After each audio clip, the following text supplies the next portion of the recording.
Diane Arbus was my mother, which means that the way in which I knew her was in terms of a kind of familiarity that I took for granted, as you have to if you live with somebody. The way I knew her photographs, I mean, some of them still to me, I remember as torn pieces of paper that she would bring back from the darkroom. I remember them tacked on walls, you know, around her bed or on this wooden screen she had in one place we lived. And I had an enormous sense that photography was a kind of secret of hers. I don't mean that the process was secret or that she was secretive about it, because she really loved to tell about it. And she loved to tell about sort of where she'd gone and who she'd been with, and but that something about what happened when she was there was a secret. I think it may have something to do with the way in which she grew up. She grew up in New York, mostly on Central Park West. And her father owned Russik's, which was this huge Fifth Avenue department store. And there was a sense about her whole childhood. And again, I mean, as I heard it from her, it sort of filtered in so that now I don't know, I really feel like I knew it. I mean, I used to feel as a kid like I'd been there. There was an enormous sense of what was prohibited. And I think that photographing for her had enormously to do with being able to discover that prohibitions didn't apply. In July 1971, my mother committed suicide. And shortly after that, Marvin Israel, a very close friend of hers, and I felt that we wanted to do a book of her work together. So we began collecting not just the pictures, but sort of whatever material we could find. In 1970, she had given a class in Westbeth, which was where she lived. And we found out that one of the students in that class was a Japanese photographer named Iko Narahara, who admired Diane's work enormously. The problem was that he barely spoke any English at all. So what he had done was to go to the classes and bring along a tape recorder to record everything that was said, so that afterwards he could go home and see if he could try and understand it. So he lent us those tapes. The tapes were of very poor quality, so we asked Mary Claire Costello, who was a friend of Diane's, to read Diane's own words over glimpses of Diane's photographs. My favorite thing is to go where I've never been. For me, there's something just about going into somebody else's house. When it comes time to go, if I have to take a bus to somewhere or if I have to take a cab uptown, it's like I've got a blind date, in a sense. It's always seemed something like that to me. And sometimes I have a sinking feeling of, oh God, it's time and I really don't want to go. And then once I'm on my way, something terrific takes over about the sort of queasiness of it and how there's absolutely no method for control. If I were just curious, it would be very hard to say to someone, I want to come to your house and have you talk to me and tell me the story of your life. I mean, people are going to say you're crazy. Plus, they're going to keep mighty guarded. But the camera is a kind of license. And for a lot of people, they want to be paid that much attention. And that's a reasonable kind of attention to be paid.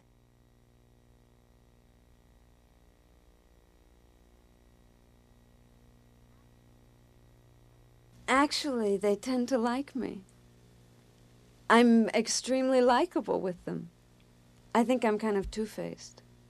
I'm very ingratiating. It really kind of annoys me. I'm just sort of a little too nice.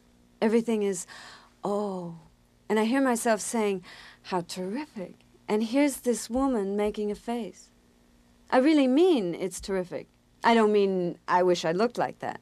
I don't mean I wish my children looked like that. I don't mean in my private life I want to kiss you, but I mean that's amazingly, undeniably something. There are always two things that happen. One is recognition, and the other is that it's totally peculiar. But there's some sense in which I always identify with them. Everybody has that thing where they need to look one way, but they come out looking another way. And that's what people observe. You see somebody on the street, and essentially what you notice about them is the flaw. It's just extraordinary that we should have been given these peculiarities, and not content with what we were given, we create a whole other set. Our whole guise is like giving a sign to the world to think of us in a certain way. But there's a point between what you want people to know about you and what you can't help people knowing about you. And that has to do with what I've always called the gap between intention and effect. I mean, if you scrutinize reality closely enough, if in some way you really, really get to it, it becomes fantastic. You know, it really is totally fantastic that we look like this, and you sometimes see that very clearly in a photograph. Something is ironic in the world, and it has to do with the fact that what you intend never comes out like you intend it. What I'm trying to describe is that it's impossible to get out of your skin into somebody else's, and that's what all this is a little bit about, that somebody else's tragedy is not the same as your own. Another thing is a photograph has to be specific.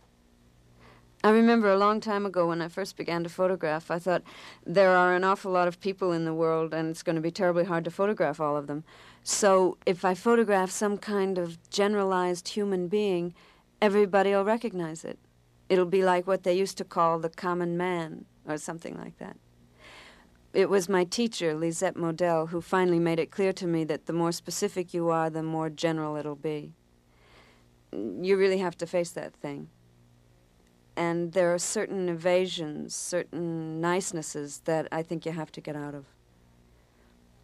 The process itself has a kind of exactitude, a kind of scrutiny that we're not normally subject to. I mean, that we don't subject each other to.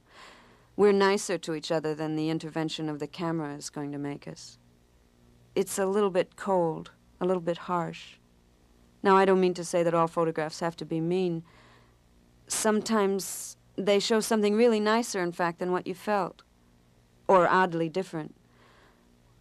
But in a way, this scrutiny has to do with not evading facts, not evading what it really looks like.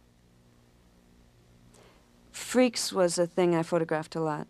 It was one of the first things I photographed, and it had a terrific kind of excitement for me. I just used to adore them. I still do adore some of them. I don't quite mean they're my best friends, but they made me feel a mixture of shame and awe. There's a quality of legend about freaks, like a person in a fairy tale who stops you and demands that you answer a riddle. I mean, if you've ever spoken to someone with two heads, you know they know something you don't. Most people go through life dreading they'll have a traumatic experience. Freaks were born with their trauma. They've already passed their test in life. They're aristocrats. I'm very little drawn to photographing people that are known, or even subjects that are known. They fascinate me when I've barely heard of them, and the minute they get public, I become terribly blank about them. From the beginning, she started to photograph completely differently from other people. But this difference was a difference she wanted. It was a preconceived difference to be, by all means and under all circumstances, original and unique. And then it had to be explained to her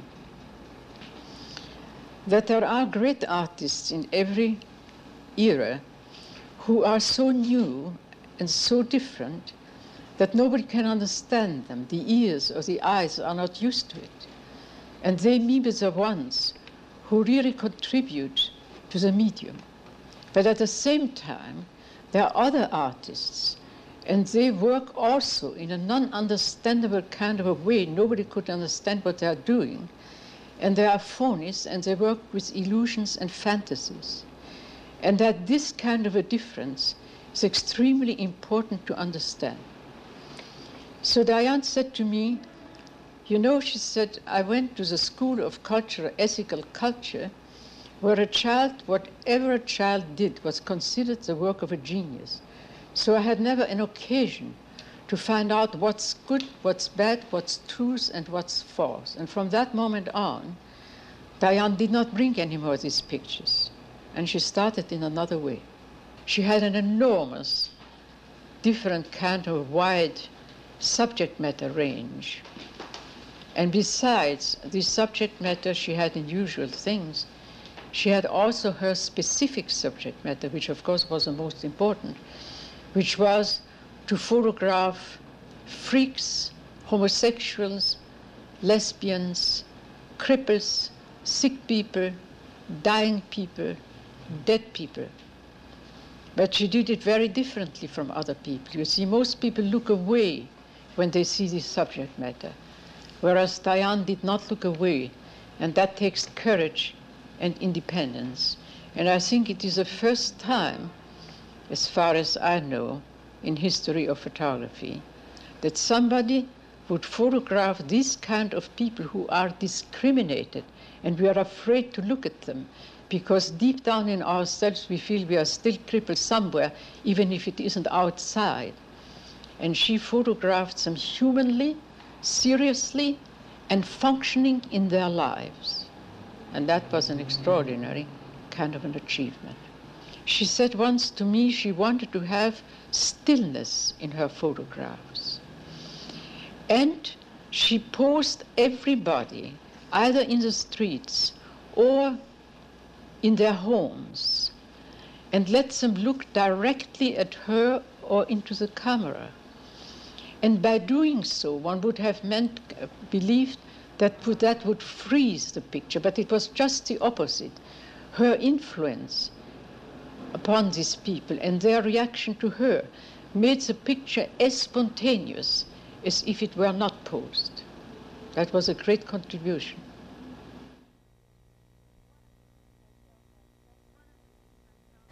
One of the things I felt I suffered from as a kid was I never felt adversity.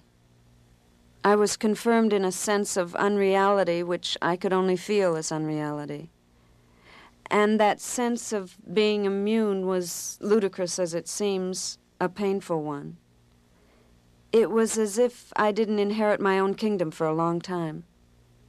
The world seemed to me to belong to the world. I could learn things, but they never seemed to be my own experience.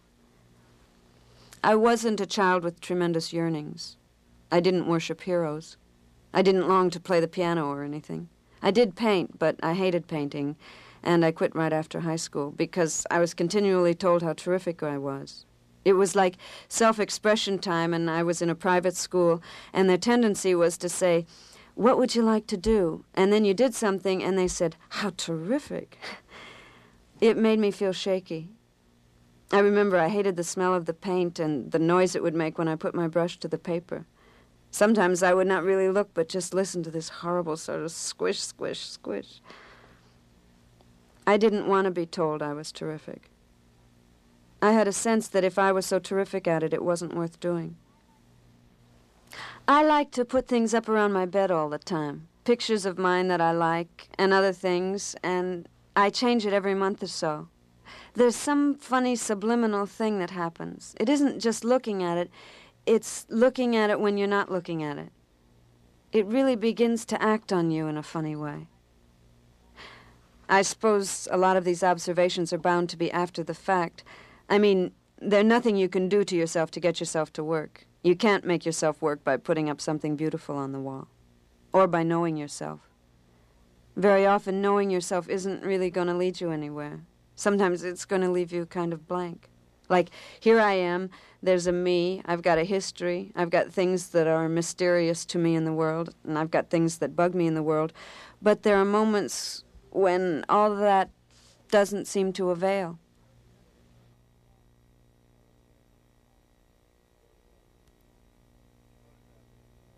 Each photograph for Diane was an event, and it could be said, although it could be argued, that for Diane the most valuable thing wasn't the photograph itself, the art object. It was the event, the experience.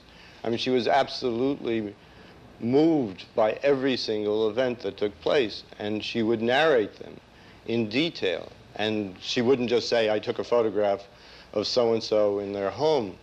But it was the going there, the being there, the dialogue that came back and forth, the moments of even just waiting and no talk. It was an incredibly personal thing.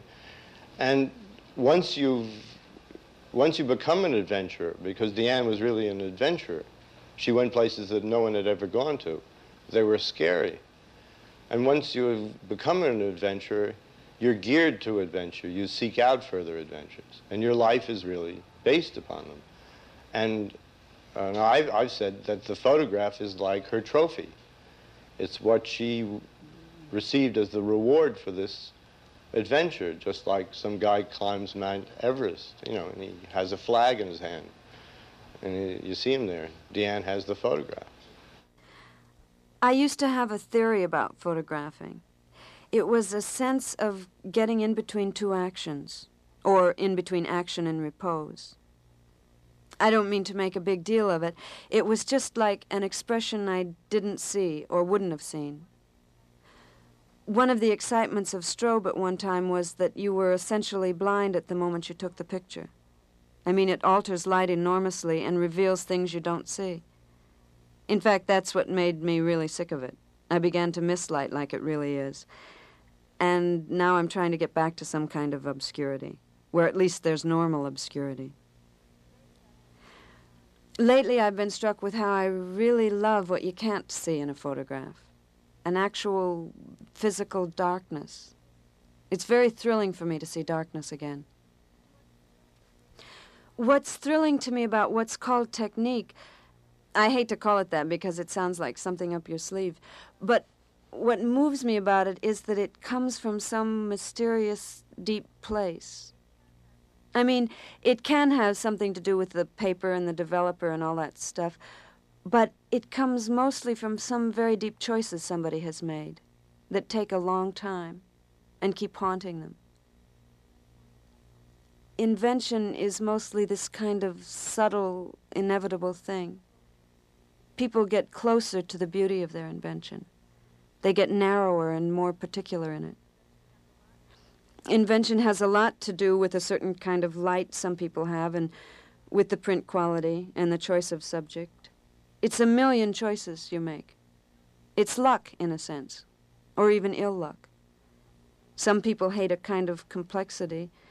Others only want that complexity. But none of that is really intentional. I mean, it comes from your nature, your identity. We've all got an identity. You can't avoid it. It's what's left when you take everything else away. I think the camera is something of a nuisance in a way. It's recalcitrant. It's determined to do one thing, and you may want it to do something else. And you have to fuse what you want and what the camera wants. It's like a horse. Well, that's a bad comparison because I'm not much of a horseback rider. But I mean, you get to learn what it will do. I've worked with a couple of them. One will be terrific in certain situations, or I can make it be terrific. Another will be very dumb, but sometimes I kind of like that dumbness. It'll do, you know. I get a great sense that they're different from me. I don't feel that total identity with the machine. I mean, I can work it fine, although I'm not so great, actually. Sometimes when I'm winding it, it'll get stuck or something will go wrong, and I just start clicking everything, and suddenly, very often, it's all right again. That's my feeling about machines. If you sort of look the other way, they'll get fixed, except for certain ones. Very often when you go to photograph, it's like you're going for an event. Say it's a beauty contest. You picture it in your mind a little bit, that there'll be these people who'll be the judges and they'll be choosing the winner from all these contestants. And then you go there and it's not like that at all. Very often an event happens scattered, and the account of it will look to you in your mind like it's going to be very straight and photographable. But actually one person is over there and another person is over here, and they don't get together. Even when you go to do a family, you want to show the whole family, but how often are the mother and father and the two kids all on the same side of the room, unless you tell them to go there? I work from awkwardness. By that I mean I don't like to arrange things. If I stand in front of something, instead of arranging it, I arrange myself. I remember one summer I worked a lot in Washington Square Park. It must have been about 1966. And the park was divided. It had these walks, sort of like a sunburst, and there were these territories staked out. There were young hippie junkies down one row.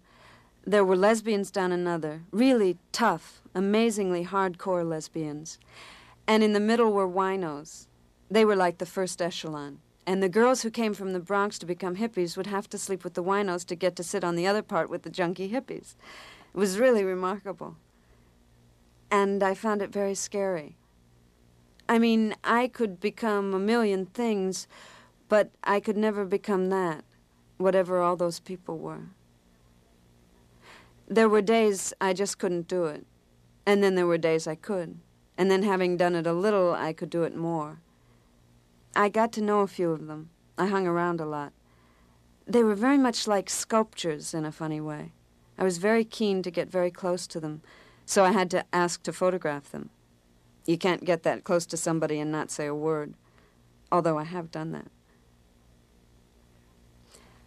I have this funny thing, which is that I'm never afraid when I'm looking in the ground glass. This person could be approaching with a gun or something like that, and I'd have my eyes glued to the finder, and it wasn't like I was really vulnerable. It just seemed terrific what was happening. I mean, I'm sure there are limits. God knows when the troops start advancing on me, you do approach that stricken feeling where you perfectly can get killed. But there's a kind of power thing about the camera. I mean, everyone knows you've got some edge. You're carrying some slight magic which does something to them. It fixes them in a way.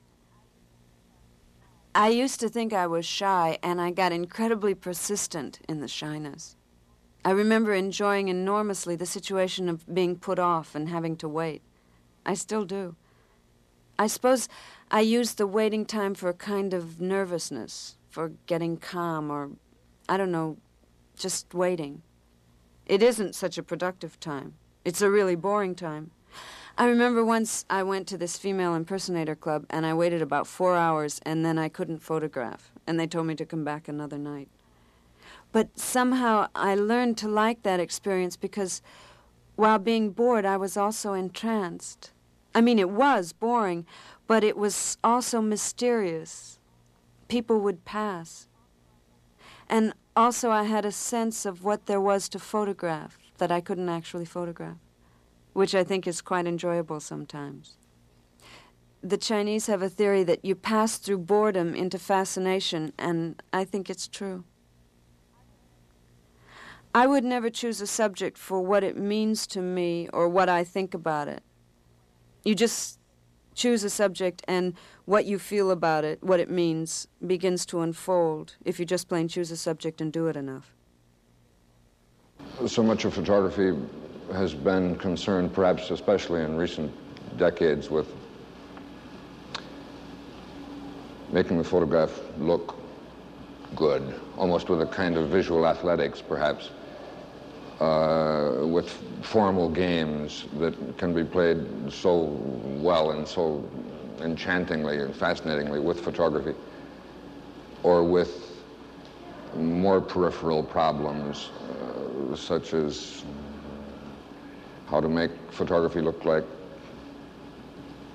other fine arts. Diane knew that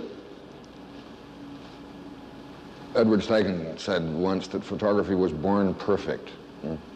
And Diane knew that. She knew that at its absolutely simplest, most primitive, most direct and unembellished way, the problem for the photographer was simply to understand absolutely and with precision and with sensitivity and with complete clarity what it was that was out there that you were looking at, and what were the secret meanings that exist wherever one looks, if one looks with enough intelligence and enough wit and enough precise enough intuitions. The influence that she's had has been simply enormous, because it looked, when all of us, when we first looked at Diane's pictures, it was almost as though we were starting again, as though we were back in the days of the daguerreotype, or back in the days of Matthew Brady, and it was a new, fresh, unused medium again. All the fanciness had been stripped away, and all that was left was the marvelous, clear, airless experience of life, absolutely without any interposition of concern for effect or concern for, in a sense, any concern for art. Of course, that's not really true. She was always an artist, and she knew she was an artist. Her way of being an artist, was to conceal that fact as fully as she could from us when we looked at the pictures. The thing that's important to know is that you never know. You're always sort of feeling your way. One thing that struck me very early is that you don't put into a photograph what's going to come out, or vice versa. What comes out is not what you put in. I never have taken a photograph I've intended. They're always better or worse. For me, the subject of the picture is always more important than the picture, and more complicated. I do have a feeling for the print, but I don't have a holy feeling for it. I really think what it is what it's about. I mean, it has to be of something, and what it's of is always more remarkable than what it is. I do feel I have some slight corner on something about the quality of things. I mean, it's very subtle and a little embarrassing to me, but I really believe there are things which nobody would see unless I photographed them.